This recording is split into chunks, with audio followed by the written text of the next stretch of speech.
Hotep, it's your brother Beniti. I'm on Ray. Back with another post.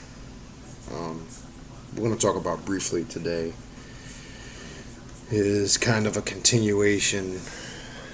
Well, I don't want to say a continuation, but connected it to something that we talked about on the radio show this past Thursday night, which is tapping into for lack of a better word, you can call it the chaos energy or the potential of it.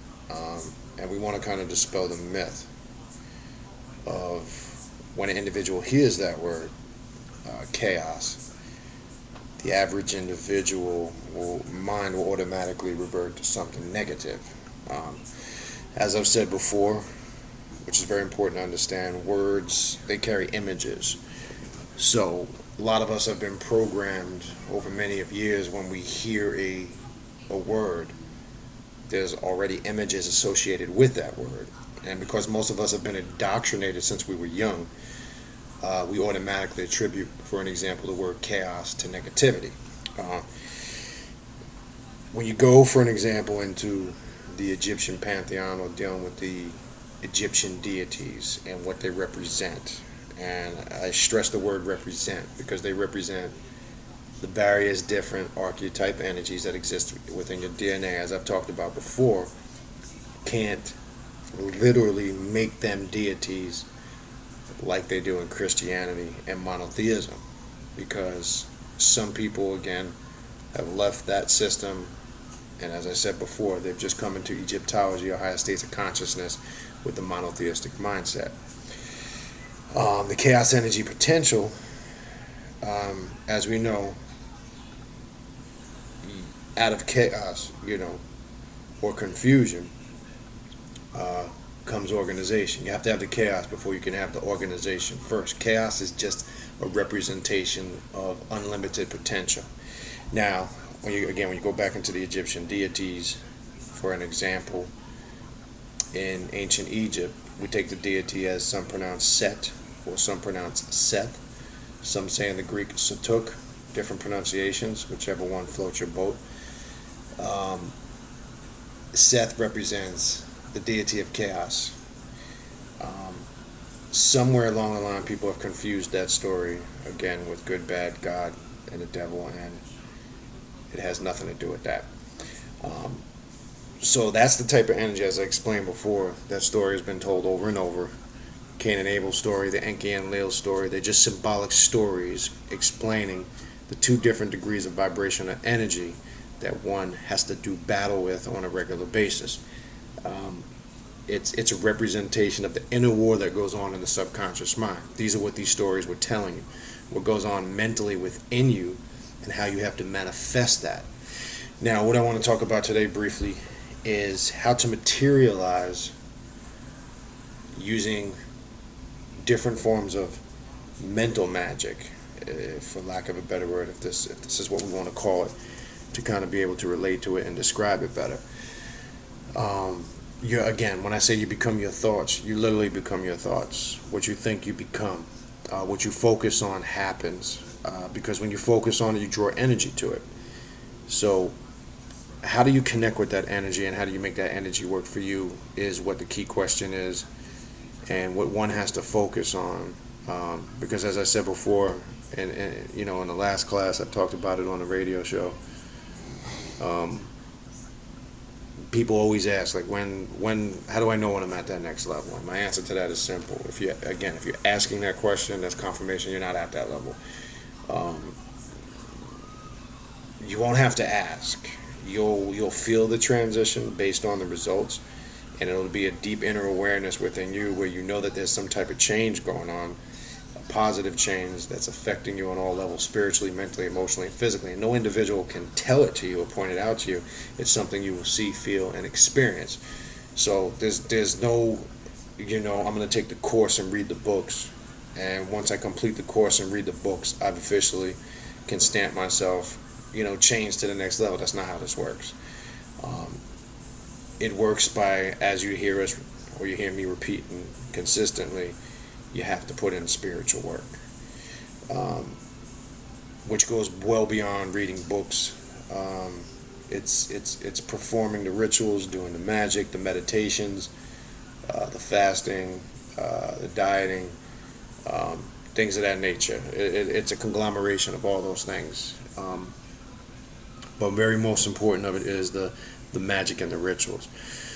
But what I want to do, because this is not going to be an extremely long post, about 30 minutes, I want to talk about what is referred to in the alchemy world as the grand meditation, or how to dematerialize oneself, make one less dense, so they can kind of, shake off some of the negative energy and vibrations that might be plaguing one and keeping them down,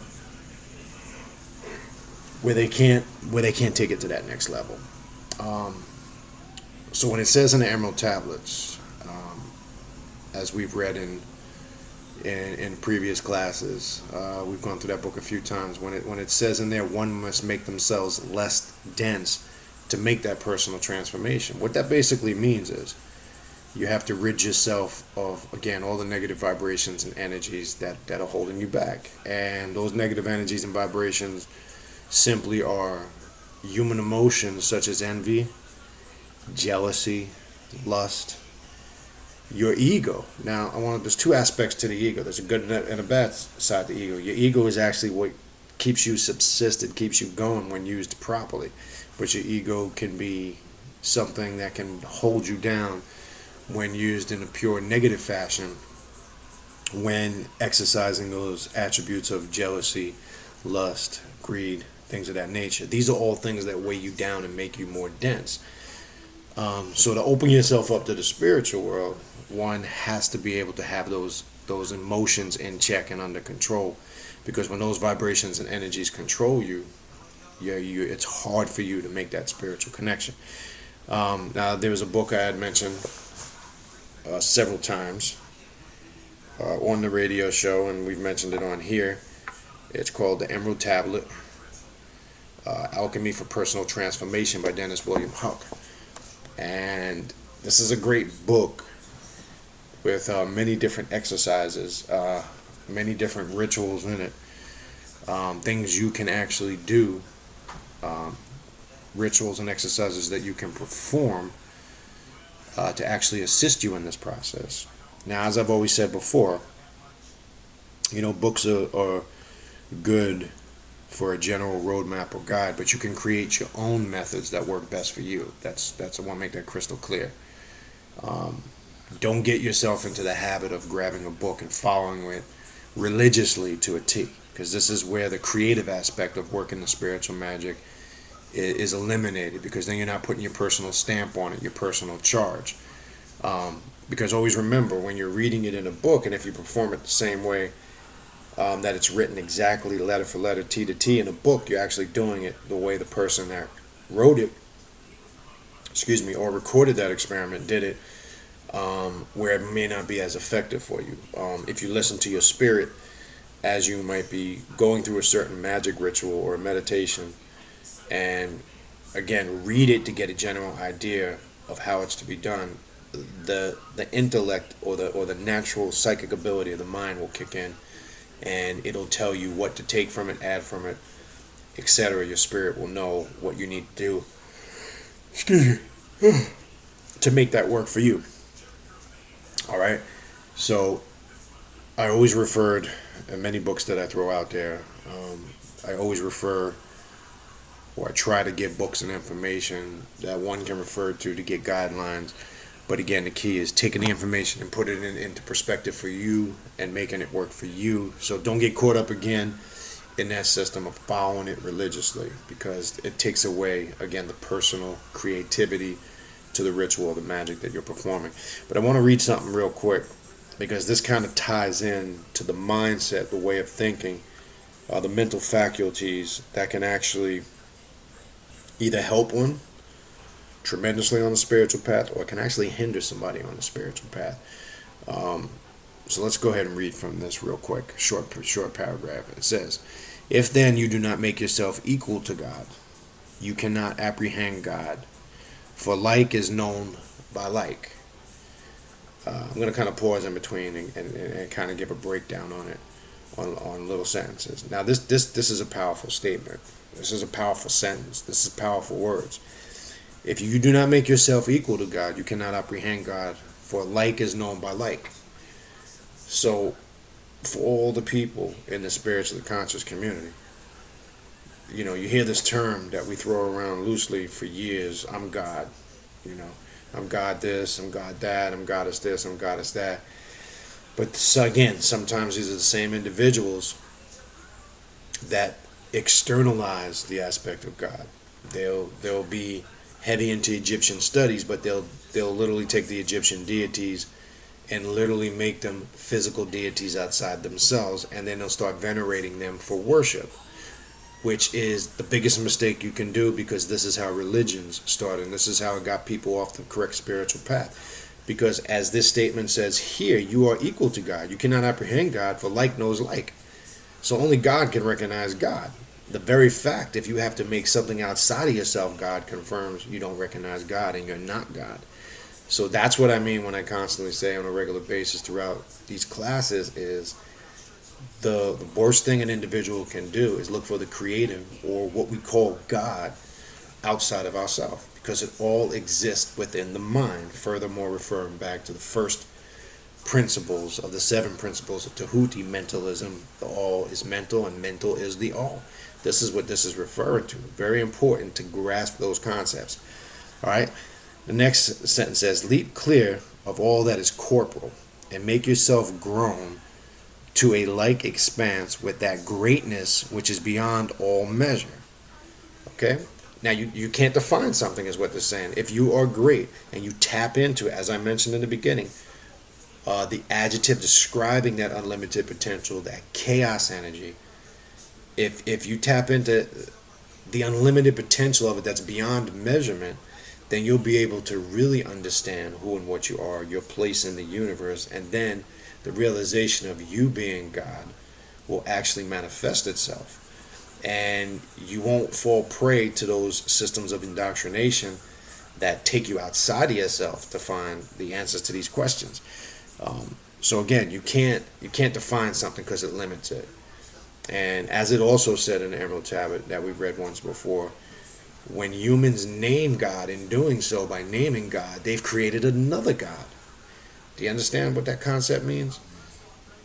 By naming God, and that's the problem with all religions. They want to give the creator, or this force, or this energy, they want to define it in mortal terminology, because it's something that they have to do to make them relate to it. It makes it simplified for them because they can't think outside of 3-dimensional, which is person, place, and thing.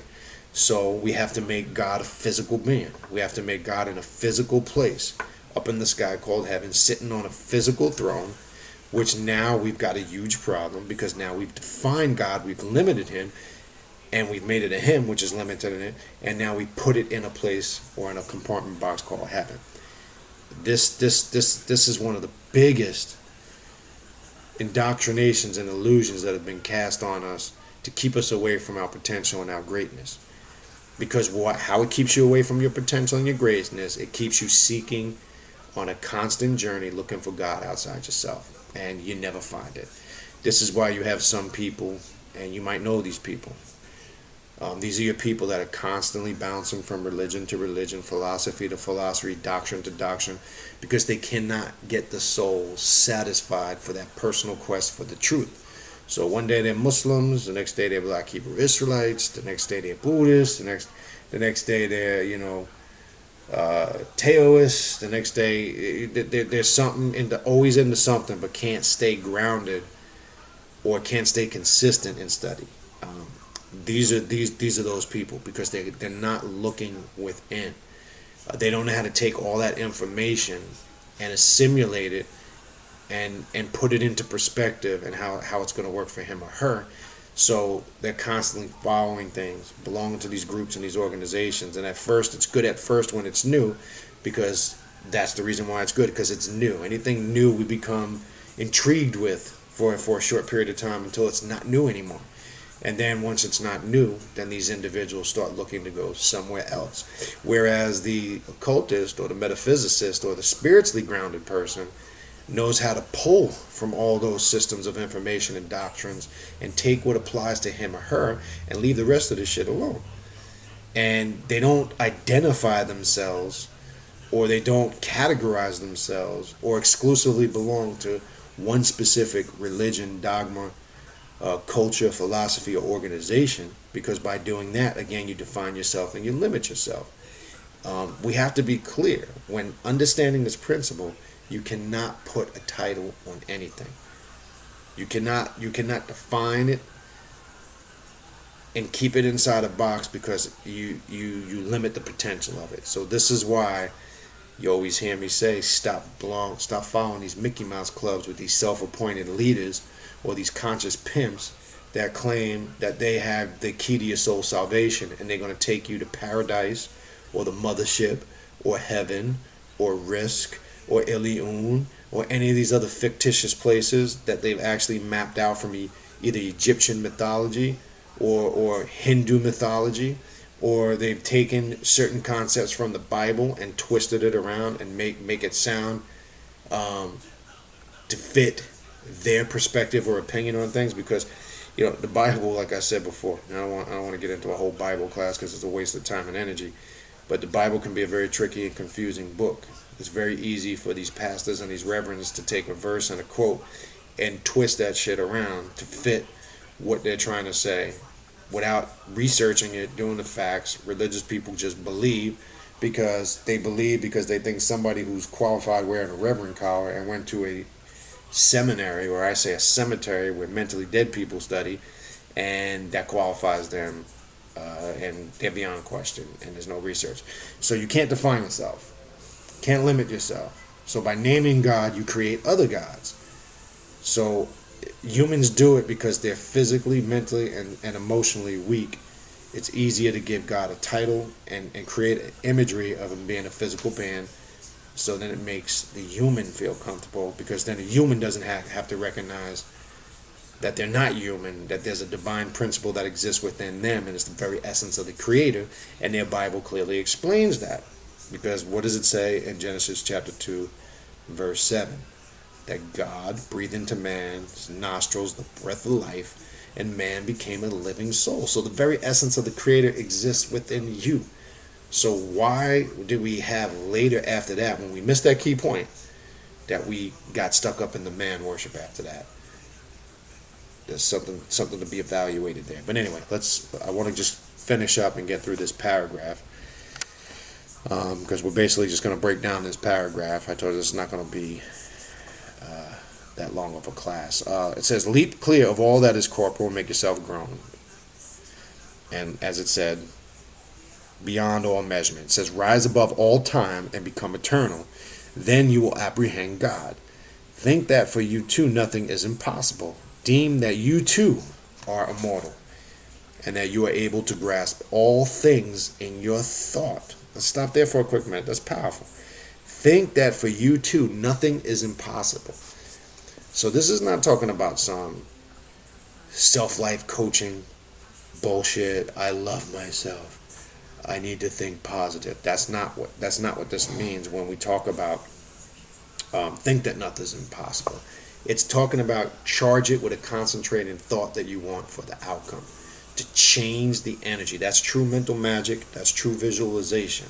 So you have to focus on what it is that you're trying to accomplish, for an example. But if you deem it impossible, then you've already let that self-doubt creep in, and you're kind of on the path to that possibility not happening. Because it says, in order for one to have the divine mind, you have to also register in your mind that nothing is impossible, and you must deem that you too are immortal. Because remember, as it said up in the first portion of this, okay, God only recognizes God. Alike recognizes alike.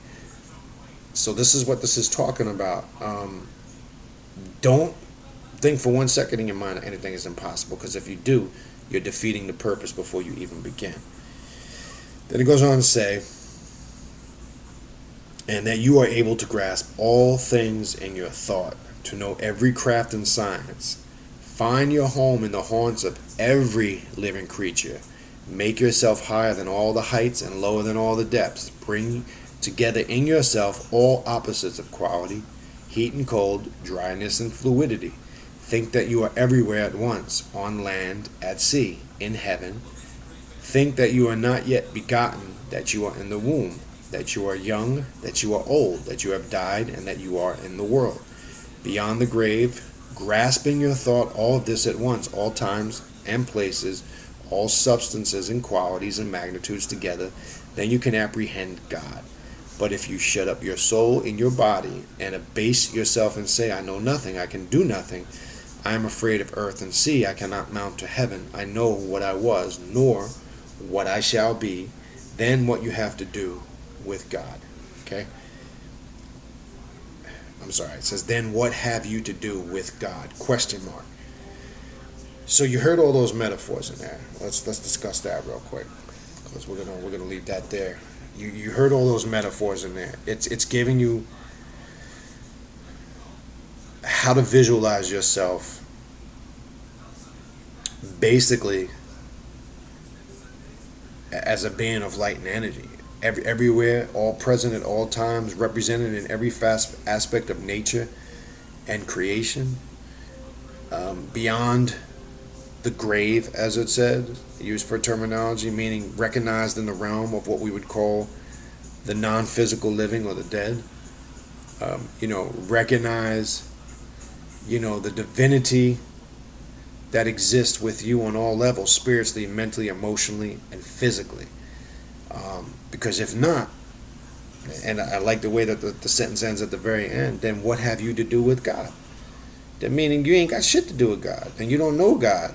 Then you can go back to being a religious, worshiping fool that believes in some spook God that exists somewhere in heaven. And it doesn't matter if you're Muslim, Christian, or Jew. Those are all mentally dead religions, okay? That worship and try to uphold mentally dead principles. Because nobody in the Bible can be confirmed. They're all fictitious stories, watered down from other stories and other cultures. And it's a book of dead people. Not just physically, mentally. So, if you can't understand the unlimited potential of what this is saying, that there is no boundaries, there is no defining it, it's infinite. If you don't have a mindset like that, and you're not able to tap into that creative power that lies within the subconscious mind, then, as it says, what have you to do with God? Okay? And this I speak, again, as I mentioned earlier, this is what kills me when you talk to people, especially in the conscious community, that say, I'm God. The black man is God. The black woman is God. The funny thing is, ask the average individual that says that, define to me what your term, when you say you're God, what does that mean? And I guarantee you 9 out of 10 times you're going to get some rehearsed version that they read in some cultural book somewhere, and they're not going to be able to put it in their own perspective. As I said before, we can over-intellectualize things. We can sit here and talk about stupid things for hours that really don't hold any substance at the end of the day, such as I see shit people talking about what was first, Samaria or Egypt. Who gives a shit? Because bottom line, at the end of the day, it's irrelevant. This would be an example of getting caught up in over-intellectualization. Now, again, if that's your thing, then that's your thing. Then you're not really somebody that's a spiritual occultist. You're not really a magician. You're not really somebody that practices ancestral magic and wants to take it to the next level. Because when you over-intellectualize things, the spiritual substance is missing.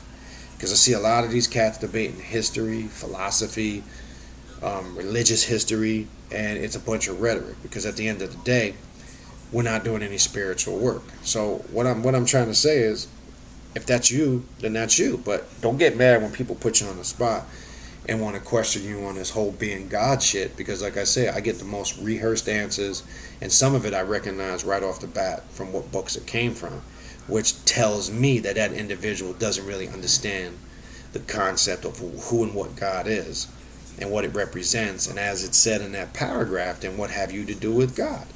Then you might as well just become part of the system and the experiment. because you're a pawn in the game.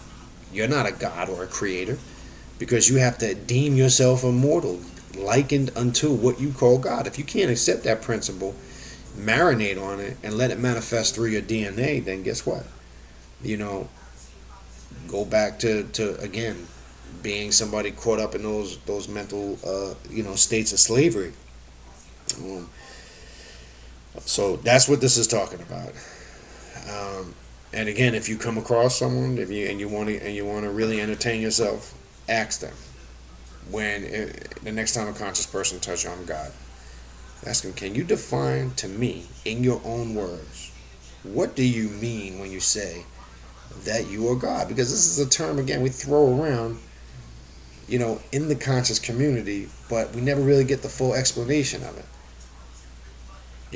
And there is no right or wrong answer. I just want somebody to creatively answer it in their own words, because the answer to that question will vary from individual to individual. That's my whole point. And I have no problem with that, because that shows me that that individual is manifesting, and creating through their own thoughts. That's what it means when it says you become your thoughts. That's simple. It's what it represents. This is what it means. So it's not just a nice catchphrase to throw out there and sound heavy and sound deep and sound very philosophical. It actually represents something. Just like when you study, again, whether it's the Yoruba culture, whether it's the Egyptian culture, it also is an important keynote to understand that those deities represent those energies that exist in the subconscious mind. Stop making them literal. If you want to go to the next level, you need to stop doing that, because subliminally what you're doing and subconsciously what you're doing, whether you're aware of it or not, you're turning that same system into a religious system. And now we're back to square one. We're back to worshiping men, following things, and externalizing the creator when the creator exists within us. It's that simple.